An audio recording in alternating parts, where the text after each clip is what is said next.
Alors, correction d'un exercice qui n'est pas du livre, un exercice donc créé, qui résume en fait, qui récapitule toutes les questions qui peuvent tomber sur un exercice classique de cinétique. Donc on est dans le chapitre 4, modélisation macroscopique de l'évolution d'un système.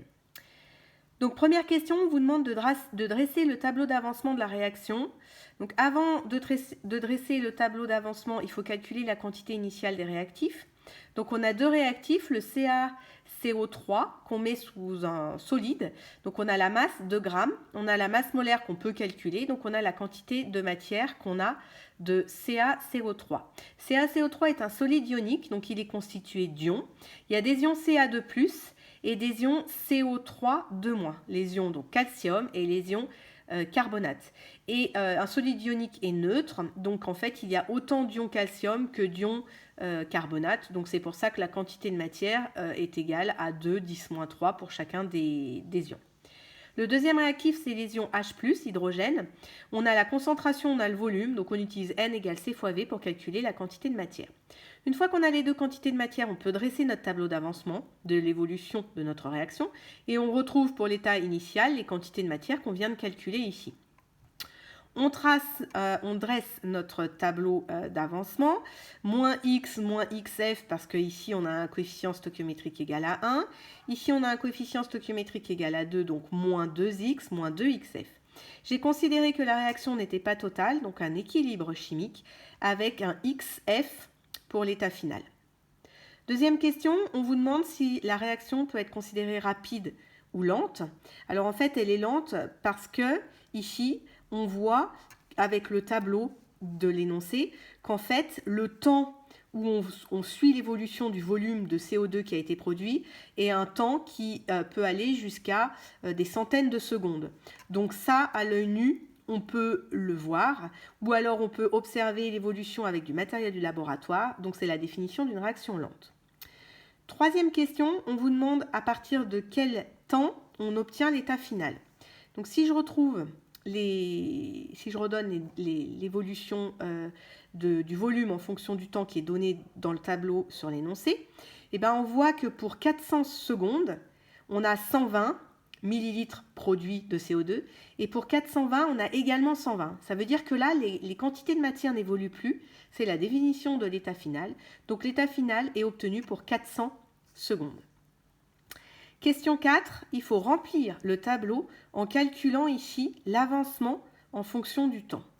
Alors, si on regarde l'évolution du tableau d'avancement, on voit que x, ce qu'on doit calculer, c'est ici la quantité de matière de CO2 produit. Or, nous, on n'a pas la quantité de matière, on a le volume de CO2. Mais en données, on a le volume molaire. Le volume molaire, c'est 24 litres, c'est donné. Et donc, c'est le volume occupé par une mole. Donc, on sait que si on a 24 litres, on a un volume de 24 litres, on a une mole. Nous, on connaît le volume de CO2 puisqu'il est donné. Donc, pour T égale 20 secondes, ce volume il est égal à 29 millilitres. Donc je le remplace en litres, je le convertis en litres, donc ça fait 29 10-3. Et en faisant mon produit en croix, je peux calculer à combien de moles ça correspond. Je fais 29 fois 10-3 fois 1 divisé par 24. C'est le calcul qui est ici. Et je calcule x en moles. Et je le convertis en millimoles en faisant fois 1000 parce qu'on me demande de l'obtenir en millimoles. J'ai fait encore un autre calcul pour t égale 40 secondes. Ça ne change rien du tout au raisonnement. Donc pour 40 secondes, le volume de CO2 est de 49 millilitres. Donc je fais 49 millilitres fois 10-3 pour le mettre en litres divisé par 24. Et on obtient 2 millimoles. Une fois que j'ai le tableau rempli, je peux, pour la question 5, tracer l'évolution de x, l'avancement en millimoles, par rapport au temps. Question 6, on vous demande de déterminer le temps de demi-réaction. Donc le temps de demi-réaction, graphiquement, on sait qu'on prend soit l'ordonnée à l'origine, soit l'asymptote. On divise par 2 et on va lire sur la courbe le T1,5. Donc là, l'ordonnée à l'origine, c'est 5. L'asymptote, donc l'ordonnée à l'origine, c'est 5 millimoles. On divise par 2, ça fait 2,5. Et on lit un T1,5 d'à peu près 50. Vous vous rappelez, on vous demande de commenter. Le T1,5, est égal à 50 ne veut pas dire que pour 100, c'est-à-dire 2 fois T1,5, la réaction est terminée. On voit bien ici que si on prend 100, on est loin encore d'avoir atteint l'état final. Question 7, on vous demande de donner les 3 facteurs cinétiques. Donc, je vous rappelle qu'un facteur cinétique, c'est un facteur qui influence la vitesse d'une réaction. On en connaît 3, la concentration réactive, la température et la présence d'un catalyseur.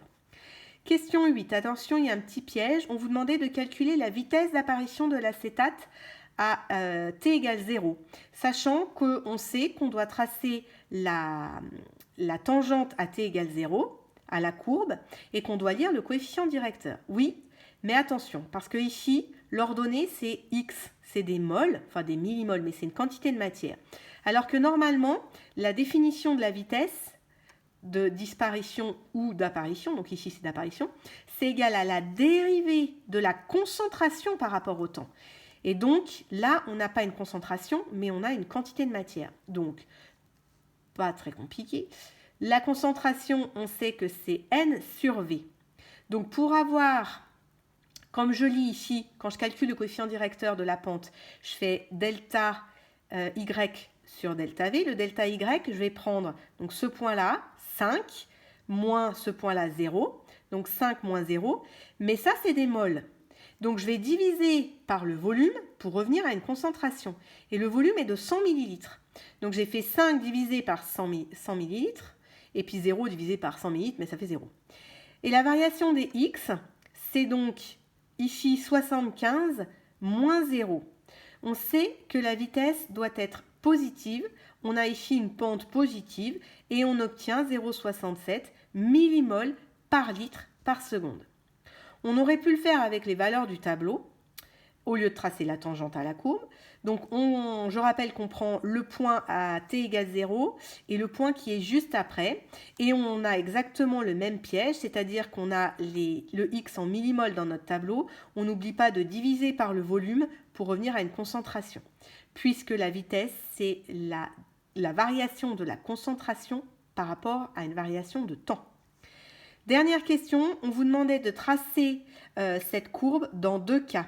Si on a une température de 10 degrés et si on met un catalyseur. Donc si on a une température de 10 degrés, c'est la courbe qui est en bleu. C'est-à-dire que la température diminue, la température est un facteur cinétique. La température diminue, on atteint le même état final, mais la courbe est beaucoup moins pentue puisque le temps de demi-réaction doit être plus grand. Et là, on voit bien que le temps de demi-réaction pour 2,5 est plus grand. La température diminue, la vitesse est plus lente, donc le temps plus grand. A l'inverse, pour un facteur cinétique qui est le catalyseur, donc l'acide chlorhydrique, on a la courbe qui est en rouge parce qu'on voit ici que le temps doit être plus court.